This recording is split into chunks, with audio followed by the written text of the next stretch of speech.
लाईफमध्ये तेच लोक सक्सेसफुल होतात जे ऍक्शन घेतात, ना की जे हुशार असतात, ज्यांना अक्कल असते. So life always rewards action. It doesn't reward intelligence, it doesn't reward brain.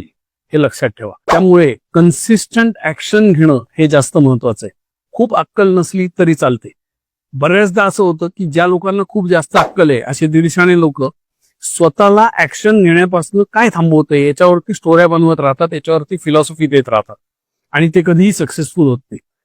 आणि खूप वेळा साधी लोक ज्यांना फार काही डोकं नसतं पण जे ऍक्शन ओरिएंटेड असतात ते सक्सेसफुल झालेले आपल्याला दिसतात. त्यामुळे आपण कन्सिस्टंट ऍक्शन घेणं खूप गरजेचं आहे. कोणीतरी भल्या माणसांनी म्हणलेलं आहे की आपण सगळ्या गोष्टी अचीव्ह करू शकतो. आता निश्चितच नाही, सगळ्या गोष्टी आपण करू शकत नाही, पण आपण एक गोष्ट करू शकतो आणि त्याच्यानंतर अजून एक गोष्ट करू शकतो आणि त्याच्यानंतर अजून एक गोष्ट करू शकतो. आणि असं आपण सारखं काही ना काहीतरी ऍक्शन घेत राहिलो तर निश्चितच आपण सक्सेसफुल होऊ शकतो. खूप लोक इन्व्हेस्टमेंटच्या बाबतीत ही गल्लत करतात. ते ऍक्शन पोस्टपोन करत जातात. काय कारण असतात? माझा पगार वाढू दे, मग मी ऍक्शन घेईन. I am too young right now.